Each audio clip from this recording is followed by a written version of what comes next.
할렐루야. 작은 예수교회 이영종 목사입니다. 날씨가 무척 더운데 어떻게들 지내시는지요? 다들 건강하신지요? 제가 기도함으로 영상 예배 및 설교를 시작하도록 하겠습니다. 고마우신 아버지 하나님, 이 시간에 저희들 여러 어려운 환경과 또 복잡한 환경들이 있지만 이 시간에 하나님 말씀 앞에 서기를 원합니다. 성령 하나님께서 저희들의 마음을 열어주셔서 하늘로부터 오는 신령한 음성을 들을 수 있도록 도와주시옵소서. 주님 또한 말씀을 전하는 저에게도 함께하여 주셔서 하나님께서 이 출애굽기를 통하여 말씀하시고자 하는 바를 잘 전할 수 있도록 주님 도와주시옵소서. 예수님의 이름으로 기도하였습니다. 아멘. 오늘은 출애굽기 13장 마지막 부분이 되겠습니다. 17절로 22절 말씀이 되겠습니다. 제가 봉독하도록 하겠습니다. 바로가 백성을 보낸 후에 블레셋 사람의 땅의 길은 가까울지라도 하나님이 그들을 그 길로 인도하지 아니하셨으니 이는 하나님이 말씀하시기를 이 백성이 전쟁을 하게 되면 마음을 돌이켜 애굽으로 돌아갈까 하셨습니다. 그러므로 하나님이 홍해의 광야길로 돌려 백성을 인도하심에 이스라엘 자손이 애굽 땅에서 대회를 지어 나올 때 모세가 요셉의 유고를 하셨으니 이는 요셉이 이스라엘 자손으로 단단히 맹세하여 이르기를 하나님이 반드시 너희를 찾아오시리니 너희는 내 유고를 여기서 가지고 나가라 하였음이더라. 그들이 숲곳을 떠나서 광야 끝 에담의 장막을 치니 여호와께서 그들 앞에서 가시며 낮에는 구름 기둥으로 그들의 길을 인도하시고 밤에는 불 기둥을 그들에게 비추사 낮이나 밤이나 진행하게 하시니 낮에는 구름 기둥 밤에는 불 기둥이 백성 앞에서 떠나지 아니하니라. 아멘. 17절을 보겠습니다. 바로가 백성을 보낸 후에 블레셋 사람의 땅은 가까울지라도 하나님이 그들을 그 길로 인도하지 아니하셨으니 18절 말씀. 그러므로 하나님이 홍해의 광야길로 돌려 이스라엘 백성을 인도하시매. 이 시대에 가나안 땅으로 가는 길이 두 가지 있다고 성경은 말씀하고 있습니다. 하나는 이 블레셋 사람의 땅의 길. 그래서 여기는 이집트에서 가나안까지 가는 직길이에요. 지름길. 그래서 여기는 빨리 가면은 4일 내지 5일에 도착할 수 있고 천천히 가도 일주일 안에 도착할 수 있는 그런 지름길이 되겠습니다. 또 하나의 길은 홍해의 광야길이다. 그래서 여기는 이집트에서 출발해서 시나이 반도를 통해서 이렇게 돌아가는. 그래서 이 길보다는 6배 내지 8배가 긴 돌아가는 길이에요. 그래서 많은 사람들은 이 길을 선택해서 다녔습니다. 그런데 왜 하나님께서는 이렇게 지름길로 나지 않으시고 이렇게 돌아가는 길을 선택하셨을까? 가라고 하셨을까? 그 이유를 17절 말씀에 보면 하나님이 말씀하시기를 이 백성이 전쟁을 하게 되면 마음을 돌이켜 애굽으로 돌아갈까 하셨습니다. 이 길은 지름길이긴 한데 이 길을 가기 위해서는 전쟁을 해야 된다. 왜 전쟁을 해야 됩니까? 이 이집트와 블레셋은 서로 적대 관계에 있어요. 그렇기 때문에 이집트도 만약에 이 가나안 땅을 공격할 때는 이 지름길을 통해 가는 거예요. 그렇기 때문에 그 지름길 요새에 블레셋이 요새에 자기들의 그 군대를 주둔해 놓았습니다. 오늘날 우리나라도 마찬가지죠. 우리나라도 이제 서울에 보면은 여러 서울 근교에 이제 군대들이 진치고 있죠. 그리고 경기도 쪽이나 강원도 쪽에도 보면은 군대들이 진을 치고 있어요. 그냥 뭐 아무데나 진을 치는 게 아니고요. 북한에서 남한을 향해서 공격할 때 그 지름길이 있습니다. 그 지름길에 해당되는 그곳에 막 그들이 빨리 내려오지 못하기 위해서 군대들이 이렇게 전방에 있는 거예요. 그냥 아무렇게나 있는 게 아니고. 그것처럼 이집트에서 이 가나안 땅으로 가는 길도 이집트가 빨리 쳐들어오는 그 지름길이기 때문에 여기에 그 요소요소마다 블레셋이 군대를 주둔해 놨던 거예요. 그런데 이제 이스라엘 200만이 되는 민족이 자기들 땅에서 온다 하면 블레셋 사람들이 어떻게 생각하겠습니까? 그 민족이 오면 뭐 어서 오세요 하고 손님으로 오는 게 아니잖아요. 그들이 오는 목적이 뭡니까? 하나님의 약속에 따라서 가나안 땅을 정복하기 위해서 온다는 것을 이 블레셋 사람들도 알고 있는 거예요. 아니 자기네 땅을 향해서 정복해오는 사람들이 그 200만이 온다 그랬을 때 블레셋이 가만히 있겠습니까? 그 오는 길목마다 군대를 동원해서 이스라엘 민족을 공격을 하겠죠. 또는 이스라엘 민족을 잡아서 또 자기들의 노예로 삼으려고 할지도 모르는 거 아니겠습니까? 이 이스라엘 민족은 430년 동안 이집트에 있으면서 전쟁이라는 것을 해본 적이 없어요. 전쟁은 이제 이집트에 있는 군대들이 해봤지 자기들은 전쟁이라는 것을 해본 적이 없는 거예요. 그냥 평안한 삶, 안정된 삶에 익숙한, 매일매일 삶에 익숙한 그런 사람들이었어요. 그런데 이스라엘 사람들이 전쟁을 보게 되면 어떻게 되겠습니까? 오합지졸이 돼서 이집트로 다 돌아갈 것이 뻔했던 거예요. 그렇기 때문에 하나님께서는 그 길로 인도하지 않으셨다라고 성경은 기록하고 있습니다. 그래서 하나님은 바로 홍해의 광야길로 인도하셨다. 이제 하나님께서 홍해의 광야길로 이렇게 이제 이스라엘 민족을 인도하십니다. 홍해의 광야길. 성도 여러분들은 광야를 가보신 적 있으신가요? 저도 중동 지방의 광야를 가본 적은 없습니다. 그런데 이제 중동 지방의 성지 순례를 하신 분들 보면은 이 광야를 시속 100km로 1시간 동안 달려도 나무가 몇 개 있는지, 수풀이 몇 개 있는지 셀 정도로 아주 수풀이 없는 오로지 돌과 그냥 얕은 산과 그런 잔들, 그냥 풀만 이렇게 조금씩 있는 그런 척박한 땅이라 그래요. 그리고 얼지나 태양빛이 센지 그냥 바깥에 나갈 수가 없을 정도로 그렇게 덥다 그럽니다. 밤에는요, 엄청 추워서 겨울 외투를 입어야 할 정도로 그렇게 또 춥대요. 그래서 낮과 밤에 온도 차이가 엄청난 곳입니다. 낮에는 평균 40도, 50도 올라가고요. 밤에는 영하로 떨어지는, 거의 영하에 가까운 그런 추운 곳이라고 합니다. 그런 곳을 이스라엘의 어떤 그 젊은 사람들만 간 것이 아니고요. 어린아이부터 나이 든 사람까지 그 남녀노소 사람들이 움직인다는 것은 정말로 힘든 일입니다. 그런데 여기에 하나님의 놀라운 기적이 있는 거예요. 낮에는 구름 기둥이 있었다. 그리고 밤에는 불 기둥이 있었다. 어떤 모양인지는 성경에서 정확하게 묘사하고 있지는 않지만 우리가 이 구름 기둥이 있어서 그냥 그렇게 표현한 건데요. 구름 기둥이 태양을 가린 거예요. 그래서 이스라엘 민족이 있는 그곳에는 그늘이 생긴 거죠. 우리가 요새처럼 더운 때에 얼마나 그늘을 찾습니까? 저도 이렇게 길을 갈 때에 그늘 있는 곳을 찾아서 가요. 그런데 이스라엘 민족, 이 구름 기둥이 생겨서 태양빛으로부터 이스라엘 민족 전체를 다 막아줘서 이스라엘 민족이 그 그늘 가운데서 걸어가도록. 특별히 중동 지방은 오늘 이 동남아시아의 그 기후하고 달라서 아무리 더워도 그늘 속에 들어가면은 시원하다 그럽니다. 우리나라 기후는 한참 습할 때에는 그 그늘 속에 들어가도 끈적끈적하죠. 조금 기분이 안 좋은 그런 날씨지만은 이 중동 지방은 그늘에만 들어가면은 시원한, 뭐 에어컨을 틀어놓은 것 같은 그런 환경이라고 합니다.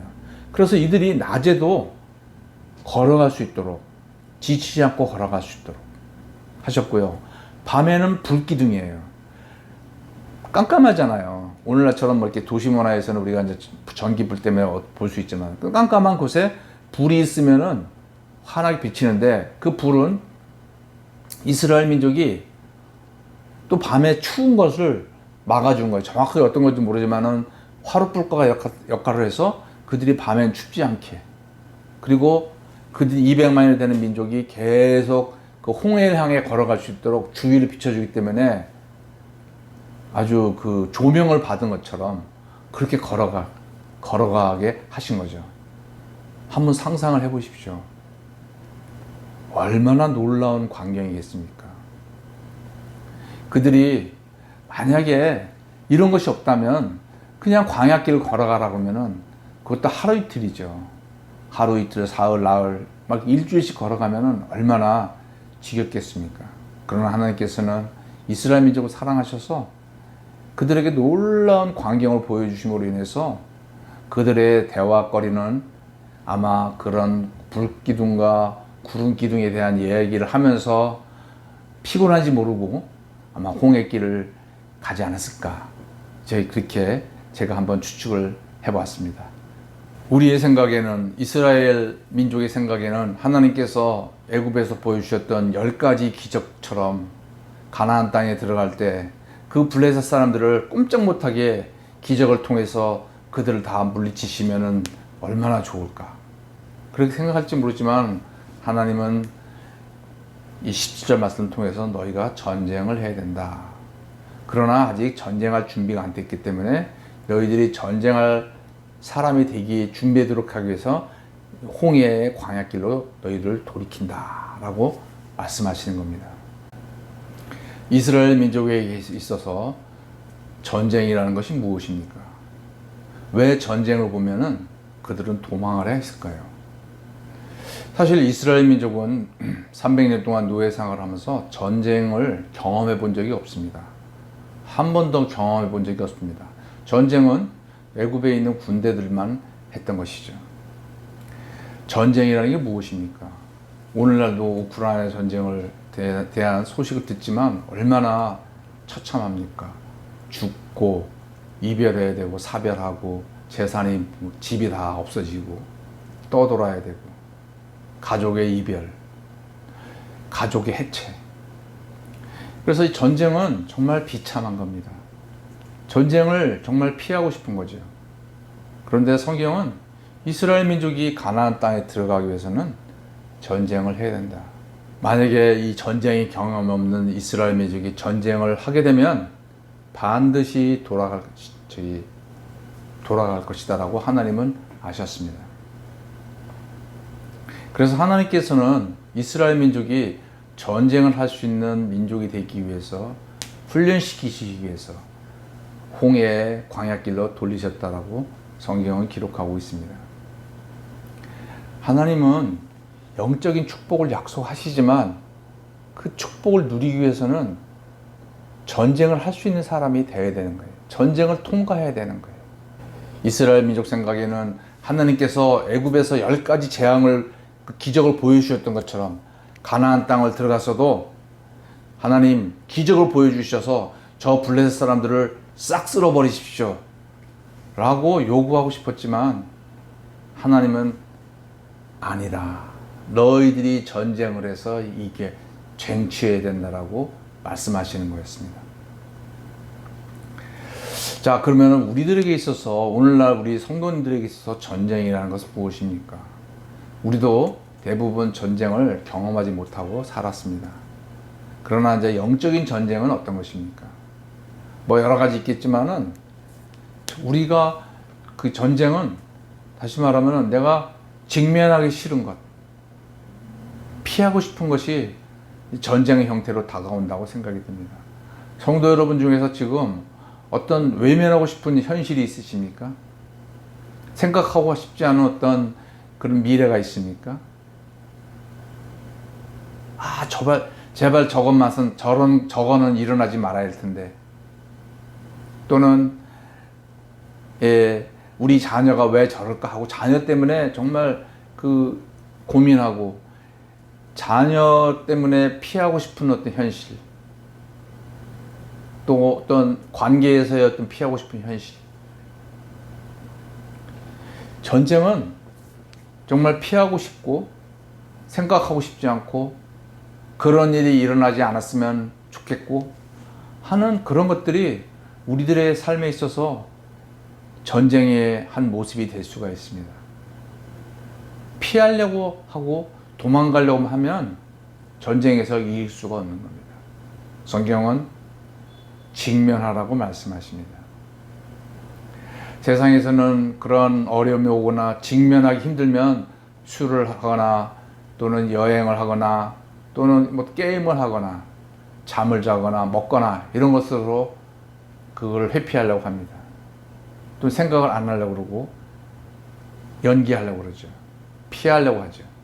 그러나 성경은 전쟁을 하라고 말씀하십니다. 직면을 해야 하라고 말씀하십니다. 그 어떻게 직면할 수 있습니까? 있는 그대로를 받아들여야죠. 직면을 해야 되는 거예요. 그리고 그것을 가지고 하나님 앞에 기도해야 됩니다. 오늘날 우리 성도님들에게 있어서 또한 저에게 있어서도 그런 영적인 그 직면하기 싫은 두려움의 형태로 다가오는 때가 있습니다. 제발 그런 일이 일어나면 안 될 텐데. 그러나 그런 일이 일어날 수도 있는 거예요. 그러나 일어나는 할지라도 하나님이 도와주실 거야 라고 믿을 수 있는 그 믿음. 오늘날 저 이용종 목사도 많은 두려움들이 있습니다. 회피하고 싶은 현실이 있습니다. 그러나 경험적으로 볼 때 하나님은 그것을 통과하기를 원하셔서 저에게 어려움을 주십니다.